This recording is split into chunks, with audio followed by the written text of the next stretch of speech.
Cox. I am a troop leader here in Candia, and I'm not quite a geocaching fanatic because I've met some of the geocaching fanatics, but I do enjoy it significantly. And I actually saw this saying for the first time a few weeks ago, and it was using multi-million-dollar satellites to find Tupperware hidden in the woods. Great use of those satellites, by the way. So, how do I make the thing change? Sorry. All right. So we do have within Girl Scouts, we have. Pardon me. I said that was awesome. We do. But we have a geocaching badge at the junior level, but I'm a strong believer that it doesn't need to happen at the junior level. It can happen at any level. So what we generally require for that badge is that we have to teach the girls about geocaching. So we prepare them for this adventure. They learn how to use a GPS receiver, which we have available for rental from council. You get to make trade items, because which kid doesn't like to do swaps? And then you actually go on a geocaching adventure. So either you use actual geocaches that are in a hiking area near you, or you can actually make your own temporary geocaches within a park or an area that you can control a bit better. And then the final step is that you get a travel bug. I have one here, but we'll talk about them a bit later. And you send it on a voyage through geocaches. People will move it along and you'll be able to actually track that map. So something that I think is really important is that I think that geocaching is a fun addition for any age group. If you have daisies, if you have brownies, if you have cadets, any hiking, any camping activity you have, you can look for geocaches while you're out there and make it part of the adventure. My 5-year-old son is obsessed. Like I was telling Dee Dee before this started that he will hike 5 miles if he knows there's geocaches along the way. So a couple memes about geocaching. People have a lot of preconceptions about what it is. I can tell you that the treasure chest is absolutely what my children look for. They do not like the small geocaches. They like the ones that are full of goodies that they can trade. In reality, it's not that glamorous. You have to be kind of stealthy, but it's a fun time. Geocaching has been around 20 years. This year in May, we actually celebrated 20 years since the Blue Switch Day, which is the day that I think it's President Clinton flipped the switch from making GPS units a military technology to a technology that we can use in our personal use. And that day, somebody went and buried the very first geocache in the woods and gave his friends the coordinates to go and find it. So it's been around 20 years. It's still going strong. It seems to have actually had a bit of a resurgence recently because of, first of all, the advances in technology and people looking for something to do during the quarantine. So one of the things I love about geocaching is it's combining my love of nature and technology and the use of technology to find hidden treasures. It's like a little pirate search. That's how I play it to my kids. Hey, we're gonna go find treasure in the woods. Let's go look for treasure. Let's hide treasure for other kids to find. They absolutely love that aspect of it. So it's actually, so one of the things that we do try to teach the kids when we're doing geocaching, maybe not the level my children are at, but once they get to the juniors, we try to get them to understand a little bit about how the technology of GPS works. So latitude and longitude have been around since the pre-ages, before, I think it's something like 300 years before Christ is what I had found. So latitude being the north-south, so parallel to the equator, longitude being east-west in relation to a specific line on our globe. The coordinate is the intersection between latitude and longitude.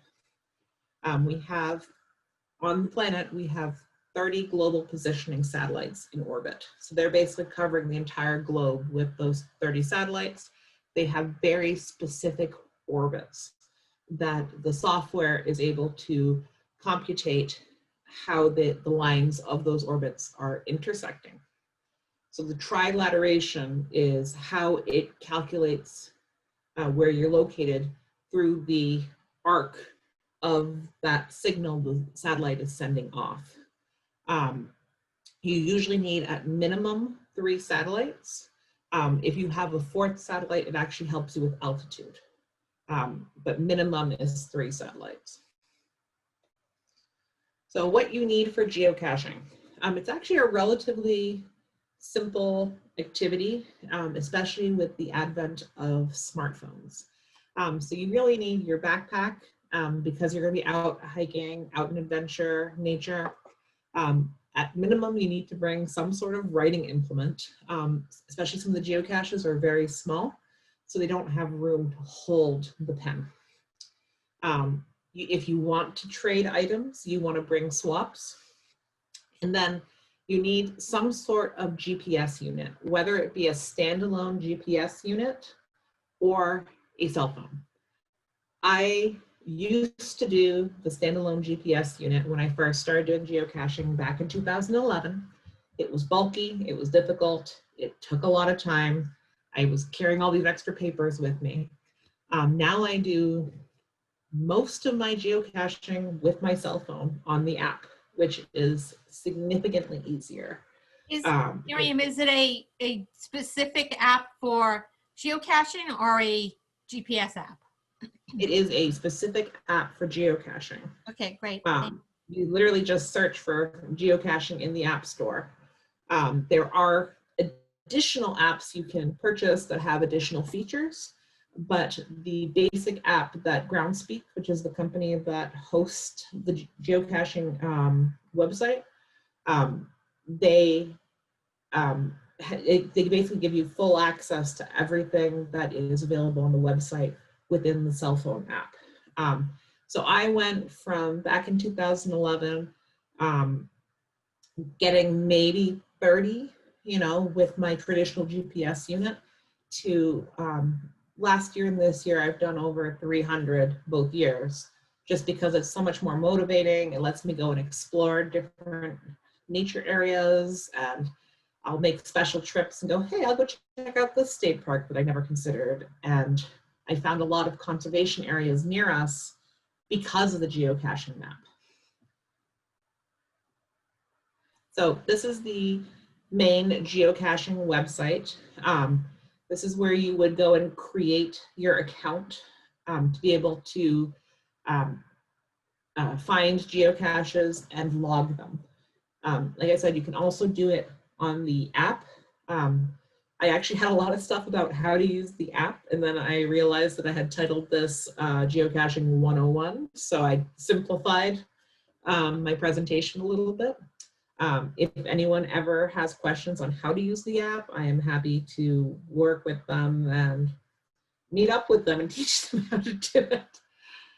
So the very first thing you want to do is you want to have your own geocache name. You don't want to sign the logs with your full name. You want to give yourself a catchy name that kind of keeps your real identity a little more mysterious. Mine is sometimes sporty. It's the same geocache. It's the same screen name I use for social media, like Instagram. So I've seen all sorts of different ones. There's somebody who's a fairly popular geocacher around here whose name is just J Jones 3.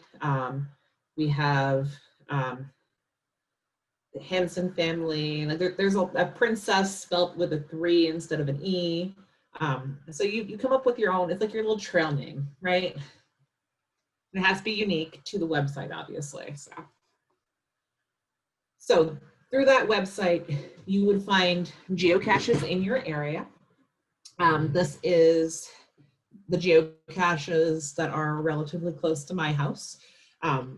If you look at this, the smileys are the ones I've already found. The frowny is one I was unable to find. The all these green ones are ones I have not found that are just traditional geocaches. The stars are geocaches that I, aka my children, have placed. And these kind of puzzle pieces ones are either mystery caches or multi-caches that I have solved the coordinates for. We'll go over a bit what mystery cache and multi-cache are afterwards. And you can also find geocaches while you're on vacation. So this is one of the things that I think is really neat. No matter where you are, you can go find little hidden spots in cities or in national parks or in different states. You can find these little unique spots and find these little treasures, hidden treasures, anywhere you go pretty much. I think the only place I wasn't able to really find a decent geocaching community was in Africa and in Antarctica, obviously.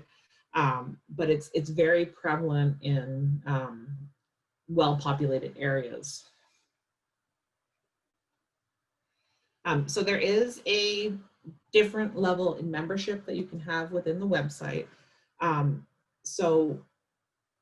They have a premium membership and they have a basic membership. So the one that is on this side is the basic membership only. And obviously there's significantly more geocaches available to you if you have a premium membership. But as you can see, there are still plenty of there's still plenty of geocaches available to basic members that are just dabbling in it, seeing if they're enjoying it, see if they're able to get finds, right? So the premium does have the option of you either pay for 1 month. So say you're not sure if you want to try the premium, you can pay for just 1 month and then cancel it if you didn't like it. Or I currently pay about $30 a year. So you get more geocaches, you can do different kinds of searches if you have a premium membership. And the main reason I pay for a premium membership is that it's supporting the website for everyone.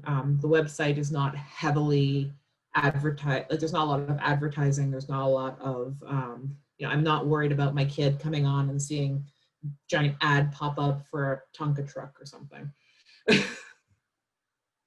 So this is my my geocache nut, my 5-year-old son, Zeb, and this is a geocache that I'm afraid to tell you guys how long we spent looking for this, but he would not let me go home until we found this, and it was pouring rain. So it was in the White Mountains. The hint was that it was green, and the logs seemed to imply that it was hidden under a rock somewhere. And this was in a talus field in the White Mountains. So we spent a good half hour with him climbing all over these rocks looking for this geocache. And he is just pleased as punch, as you can see, when he did find it. So, all right, so we're gonna just go over a really quick example of a geocache kit page. I do have the geocaching website open on my other screen if you guys wanted to see more examples, but I just wanted to give you a quick idea of how we would understand the geocache page. So this is aptly after I tell you the story about boulder fields. This is a different one, but so the top part here is the title of the cache, which is what the owner has decided to name the cache.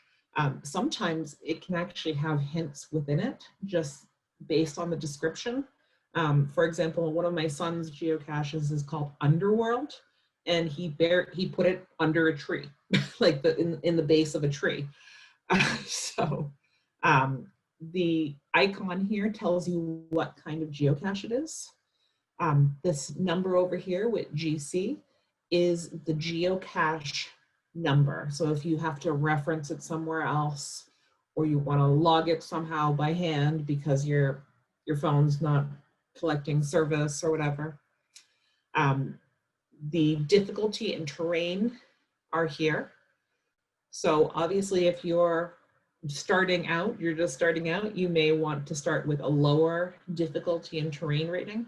what I found is a lot of times when the cache owner, who you can see the cache owner is here, when the cache owner is very experienced, they tend to underestimate how difficult their geocache is, right? So something that I find requires me to think a little bit, they might be like, oh, I've seen a million of these, this is easy. But to someone that is truly new, it may not be easy. This is the size. So we'll go over the different sizes, but with my crew, that is a very important one because they find the smaller geocaches very boring. They would rather have one that has goodies inside it. Favorite points are something that you can actually rate the geocache and say if it's an interesting place or if it was cleverly hidden. People will assign favorite points to say, yeah, I really loved this one. This one was fantastic. The coordinates are listed here. And then it tells you the distance from your home location. Oh, sorry. I forgot I'm not on the page. I shouldn't be scrolling. The geocache description tells you a little bit about the geocache. What some people do is they'll actually use it as a bit of an educational thing. So there are series out there of teaching people about different kinds of dogs or teaching people about sports events that have happened. The attributes category is something you can actually search for, and it's a whole bunch of different attributes. So like, for example, this one is saying, this isn't really a stroller friendly trail. You wouldn't want to try taking, if you need to have a stroller with you when you're searching for it, you wouldn't go look for this one. It's saying that it's a dog friendly area too. So you can actually search for these attributes depending on what you're looking for. For example, there's a there's a community out there of geocachers that are in wheelchairs. So they search for attributes that are wheelchair friendly. There's actually, if anyone knows anyone who's in a wheelchair, there's a incredible woman who is a big time geocacher in the Concord area who is in a wheelchair and has been placing some geocaches that are friendly for people who are wheelchair bound. And my kids got to meet her. It was really cool. Wonders of the World, this part here would not always be there. This is because they're doing a special challenge during this time period. The inventory is what kind of trackables are available within the geocache. So these little tracking bugs, if some people really like to move them along and might go to a geocache they've already found because there's a trackable in it.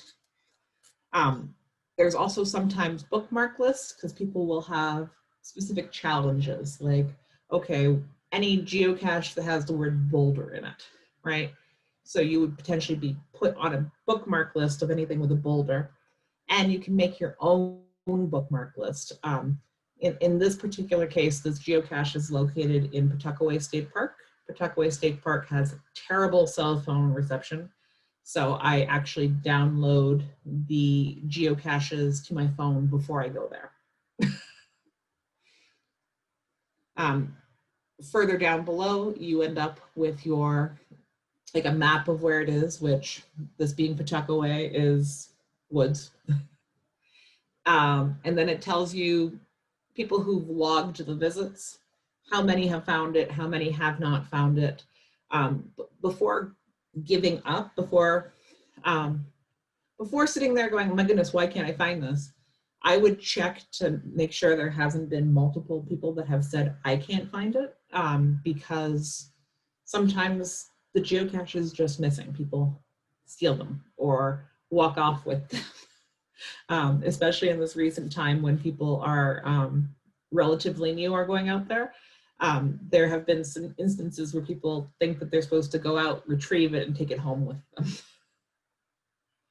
So the hints aspect to it, there's a decryption key that you can actually go and decrypt what the hint means, or you can just press the decrypt and it will give you the words. I don't ever manually decrypt things. I'd rather just use the hint myself, especially with the kids with me. So different geocache sizes. These are the sizes that are declared on the geocache page, right? So you have your nanos, which are super, super tiny. They're literally the size of a logbook. A lot of times they're magnetic. They put them in little tiny spaces. You have your small geocaches, your regular, which are quite frequently like the ammo cans, lots of room for stuff. I've never seen a large geocache, at least not one as large as this one is. Difficulty and terrain rating. Difficulty ones are supposed to be very simple, easy to find. Individual can basically walk up to them. A lot of times they get difficulty 1 if they're pretty straightforward. And then difficulty 5 are the ones that are either very hard to find, they're really well hidden, or there's some sort of puzzle that needs to be solved to be able to get to them. Terrain 1 is wheelchair accessible. And to be able to claim terrain 1, you actually have to be wheelchair accessible. It has to be something that someone in a wheelchair can reach from a wheelchair, so it can't be too high up either. Terrain 5 is you need special equipment to get to it. So kayak, canoe, climbing ropes. Most of the terrain 5s around us are kayaks, or you have to be in a boat. Geocaching acronyms, there's a bunch of different acronyms that you'll see within descriptions. Things like you'll hear about muggles. Muggles are people that don't do geocaching, who are out there, might see you messing with something and call the cops on you. So you always want to avoid muggles when you're out there. CETO is cache in, trash out. It's actually a specific kind of geocaching adventure where you're actually cleaning up trash while you're at it. And FTF is first defined. There's a bunch of people who like to collect those as a claim to fame. BYOP is bring your own pencil. That's also sometimes a hint. That means it's really small. You're not going to have a lot of room to write. Right. Types of geocaches. The main geocaches that you will see are this green one, which is the traditional geocache. The multi-cache is you have to go to one geocache to get a hint about the next geocache, which potentially might be another geocache. So there's multiple stages to it. We don't have a ton of those around here, but sometimes it's as simple as there's one in the cedar swamps in Manchester where they have a tag attached to a tree, and you have to get the next coordinate from that tag to be able to find the last geocache. And it took me forever to find the tag because it's this teeny little metal tag on a birch tree. I have no idea where it was. Mystery caches are ones where you have to solve a riddle, a clue, a puzzle to actually answer those. Those ones can actually be pretty challenging. I struggle with those. You have event geocaches. Sorry. Which are when people actually come to, sorry, my kids are not in bed yet, where it's actually gatherings of different geocachers together. A mega event is where you're gathering over 200 geocachers together. Those are very uncommon. They're usually like a yearly event. This one here is a earth cache. Those are where you actually have to answer questions about geology. You'll see those more often in places like national parks or in state parks and areas where you don't really want to be placing a physical container because of the sensitive nature of the area. And then virtual caches are another one that you see once in a while. Oh, and this is the only other one I see frequently is letterbox type caches, which are similar to traditional letterboxes in that they have a stamp, but they're considered hybrids because you have a coordinate instead of a description on how to get there. Swag, you have a couple options for swag. You don't have to participate in swag, but within the Girl Scout requirement, we do have to participate in swag. So either you can make something, you can make swaps. We all love to make swaps. Or you can buy something. You can go to the dollar store, you can go to oriented trading posts and have stuff to trade.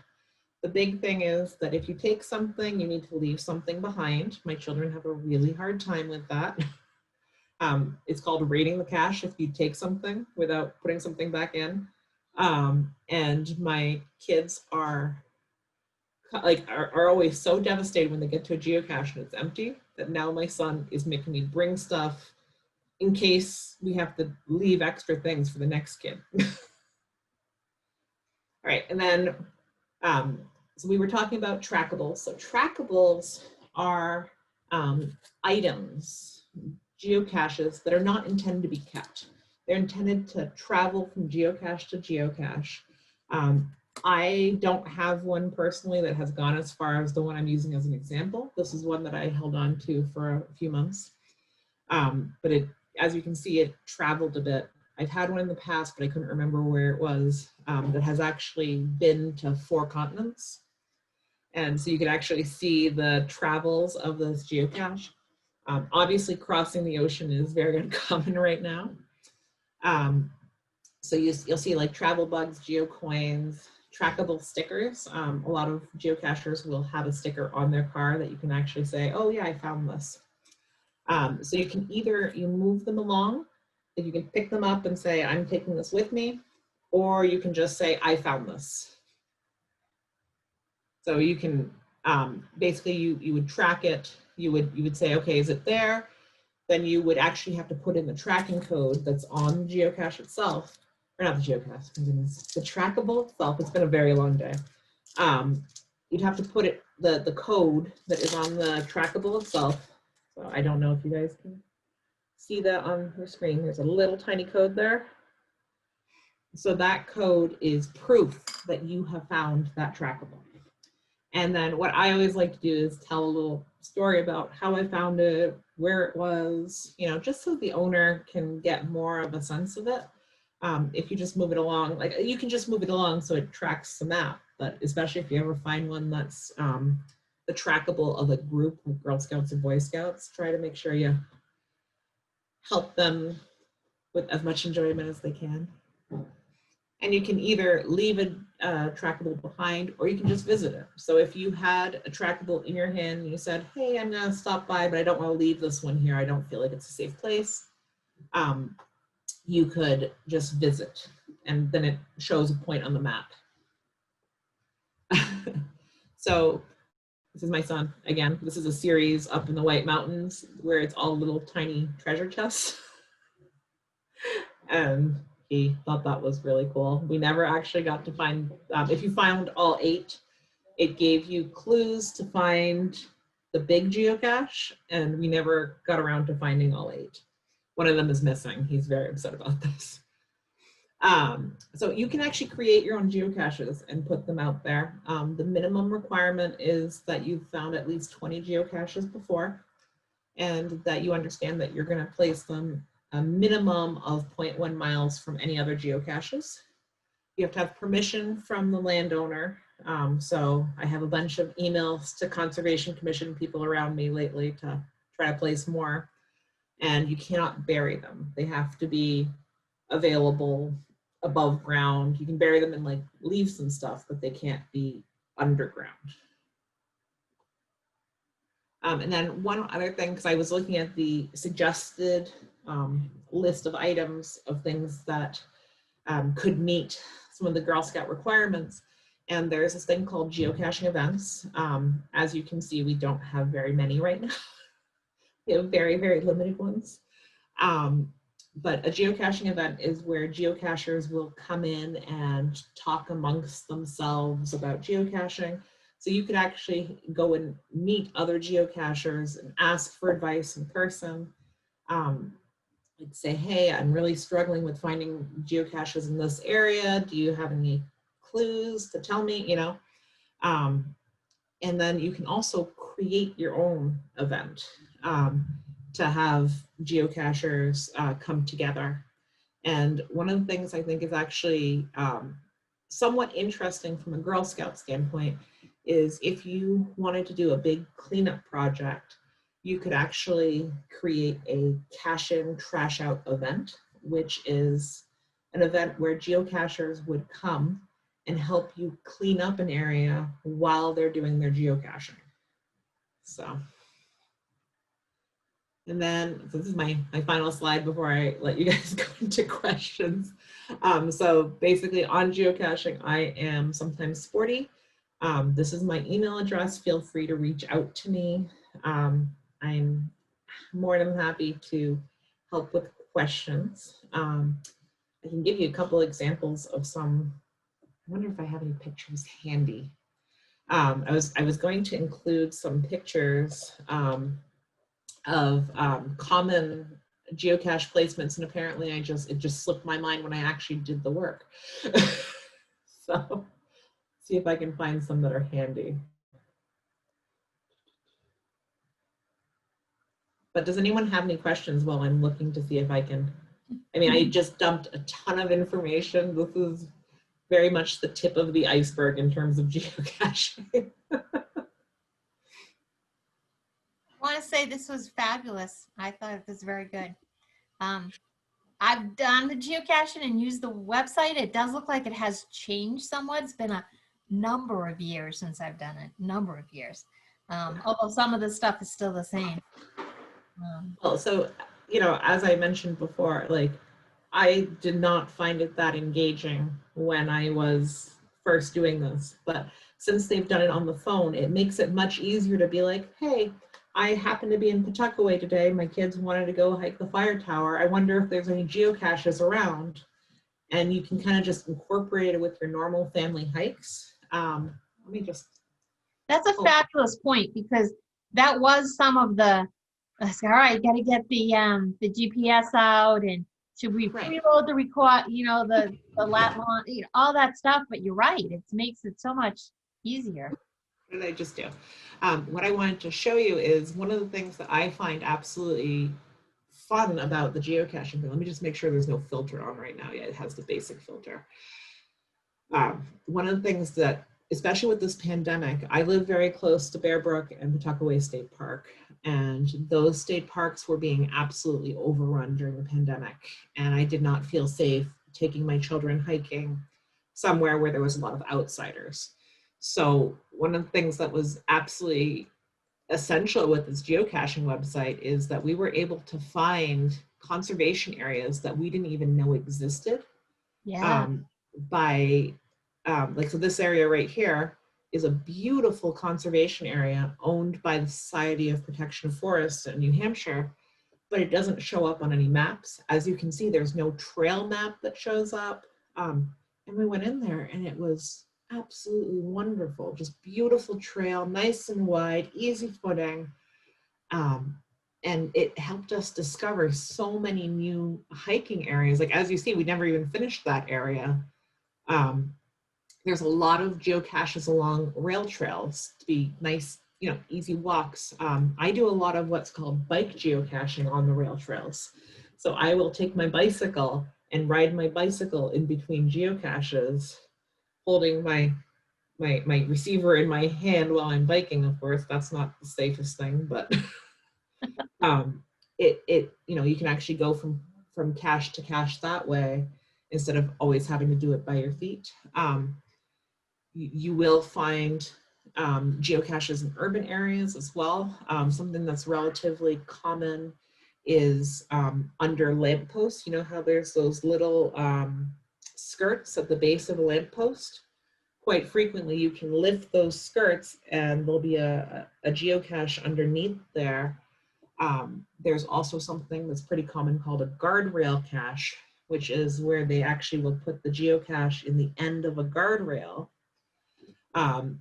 Always be aware of who's around you when you're doing these more common ones, these more visible ones, because, you know, people get nervous, especially if they see you taking a little metal container and sticking it back in a guardrail. I'm trying to think of other common ones. Oh, one of the things that's often useful to do if you're in a wooded area is to look for a pile of sticks, because frequently they'll try to hide the geocache a bit better by putting sticks around it. So like at a base of a tree. So basically the Geocache app and the Geocache, even like the handheld units, only have a certain level of accuracy. The best I've seen is about 16 feet. So you're factoring in that you are within 16 feet of where your GPS unit thinks that geocache is. Well, that geocache, the individual who placed the geocache also only had 16 feet accuracy. So generally they tell you to try to do it more like 30 feet. You know, it could be anywhere within 30 feet. And frequently you'll have hints either within the description of the geocache, the name of the geocache, the hint section, or even you can go into the logs, like what previous people have said about where things are hidden. Like they'll say, hey, I found this in, like, oh, I could barely reach this, right? I'm 5'7" and I could barely reach it. Well, then you know it's up high, right? Winter friendly usually means it's up high, or that it's hidden under something that would not get buried in the snow, right? Like a rock ledge. So yeah. Hope that gives some additional hints. You know, when you get into the more advanced things like mystery caches, there's a lot more variety involved there. But the traditional caches, you know, that's how I would approach it. So, and my child has decided to come back. Hi, Avery. This is my my second grader. So, Avery, I'm in the middle of doing a presentation. And does Avery like to go geocaching? Do you like geocaching? She's not as nuts about it as her brother. She spent most of the summer in a cast. Oh, no. Are you the host? I am the host right now. Can you for a minute? Avery, I'm in the middle of giving a presentation. It's being recorded, okay? Can you wait 5 minutes, please?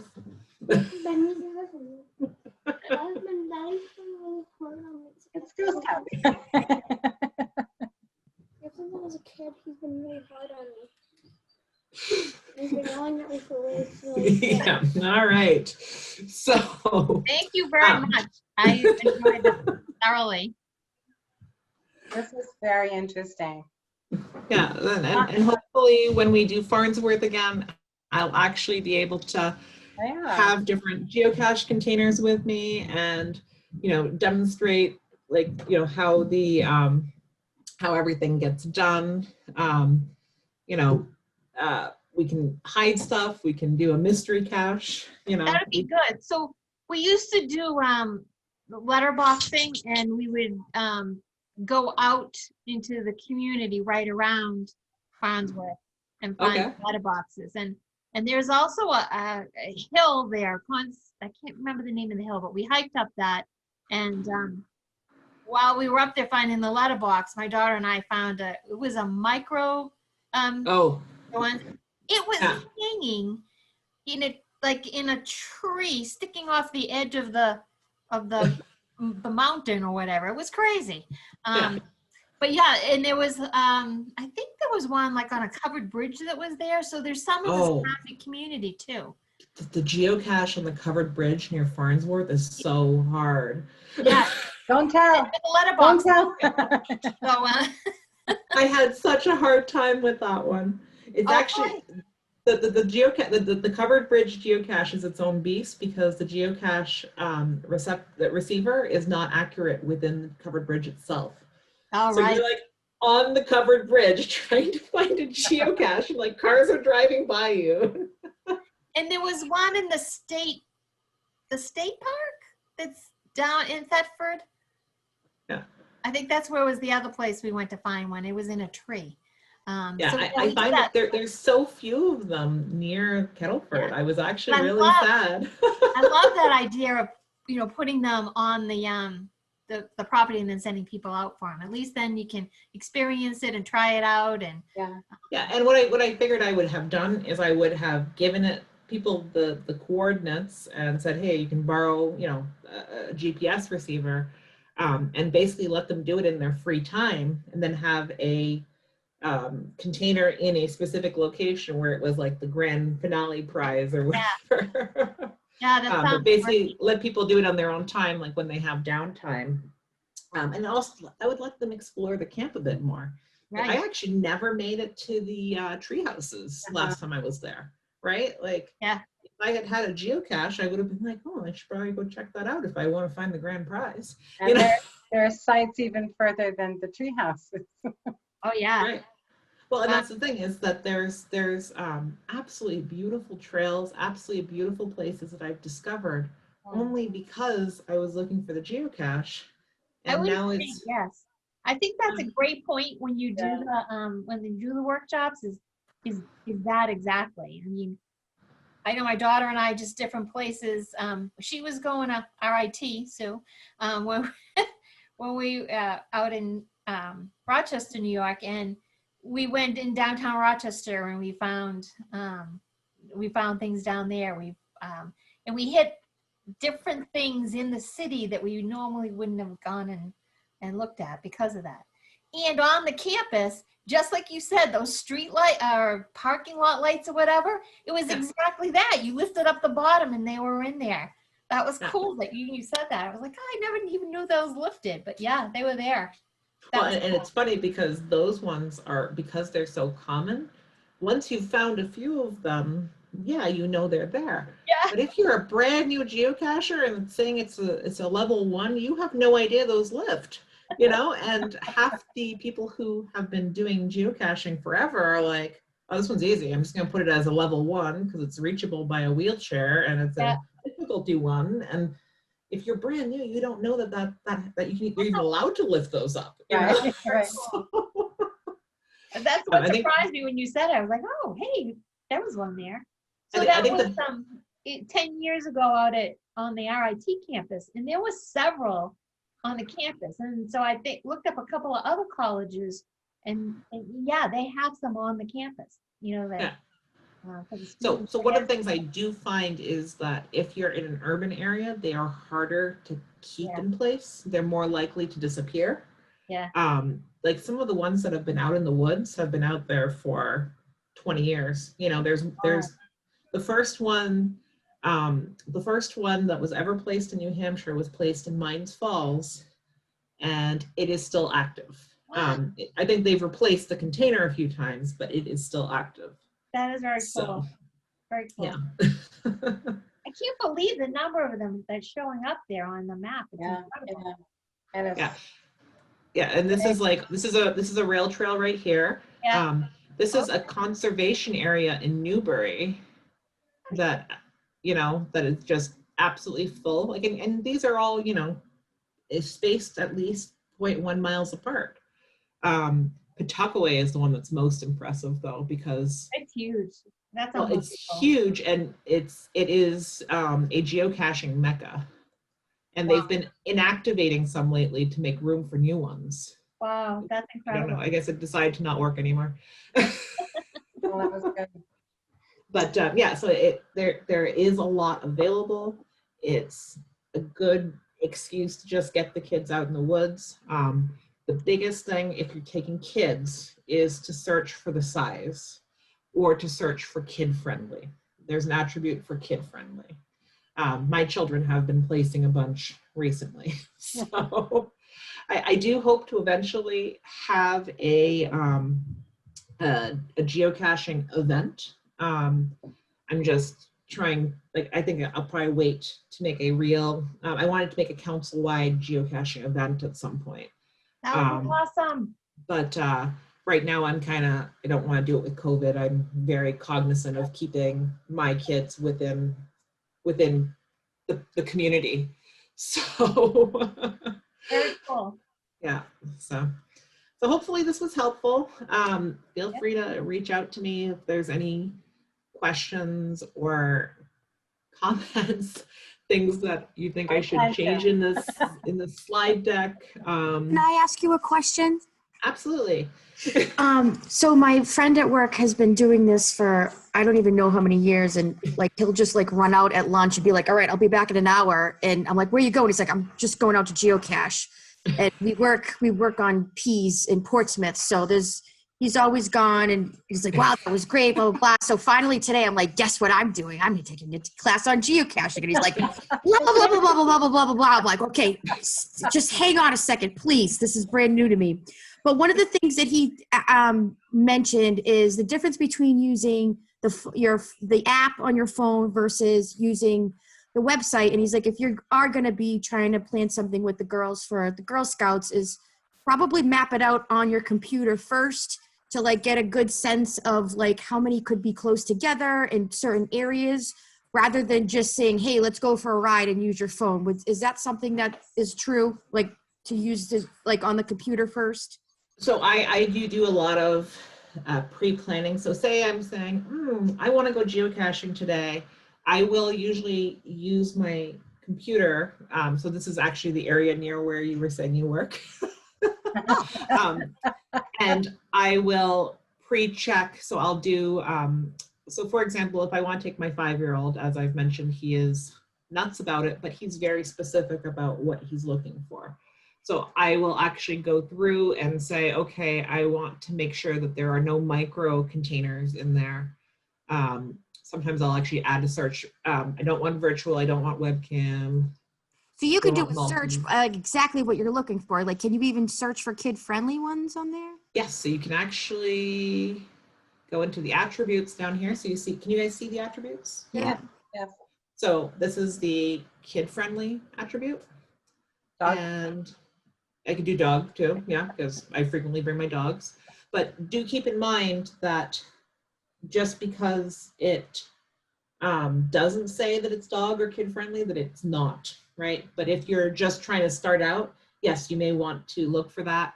Another thing I will sometimes do if I'm going with my kids is I don't know if this is a premium feature or not. Okay, I'd have to do a separate search. I have done searches before to make sure that there have not been any recent did not finds. But I think I have to do a separate search for that. But so we've added the criteria that it not be micro, that it be kid friendly, and the dogs can be there, right? And so it actually reduces it a great deal. But look, now I have this area that I can focus on. Oh, perfect. Right. He also said to check the logs if you can to see like when the last time it was found, because if it's not found since like 2013, you probably don't want to try that one. Yeah, especially not if you're starting out. Okay. Yeah, we actually found one, my son and I found one really easily the other day that had not been found since 2017. It just, no one felt the need to go check out that forest in Candia lately. So like, for example, right here, you could go and take a look at this one, and it talks about the conservation area and some of the history behind it. Then it talks about how there's a series of caches that they've placed. You have your hint, you have where the best parking is, and then you can actually go through and say, okay, this has been found fairly frequently in October. It's very new, that's why it's been found frequently. This is amazing. This is just so amazing.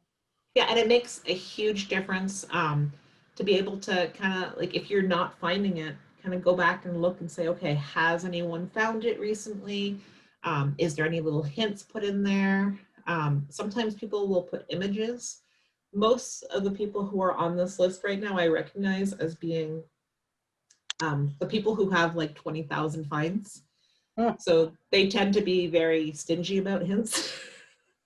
Newbies tend to be great because if it's a newbie, they put like so much detail in there that it's like, yes, like it's under the rock, okay. But yeah, so I do find from a planning perspective that going on the computer does make a huge difference, because it lets me kind of sort out areas where I will find more than one. It's not just a 3-mile hike for a single geocache. But you know, pardon me, like I've said, just because the filter does not show that the thing is dog friendly doesn't necessarily mean that that area is not dog friendly, right? You might end up with areas that pop up that you may know is actually a dog friendly area. Oh, there's a geocache there, eh? Oh. How do you get to that? I went paddleboarding in that little area earlier this year, and I had no idea that there was a geocache on that island. Oh. Now I have to wait for warm weather to go geocaching there again. But you know, like sometimes it actually helps you discover new areas that you never would have thought to visit. And yeah, so I encourage everyone to do it, even if you're not doing it with girls. Like, it's just, like, you don't have to become crazy about it. It can just be something that's hey, I'll throw this in my part of my daily walk, you know, see what's out there. Like Sherry's coworker. Yes. Yeah, you know, like a lot of these ones here that are near your workplace.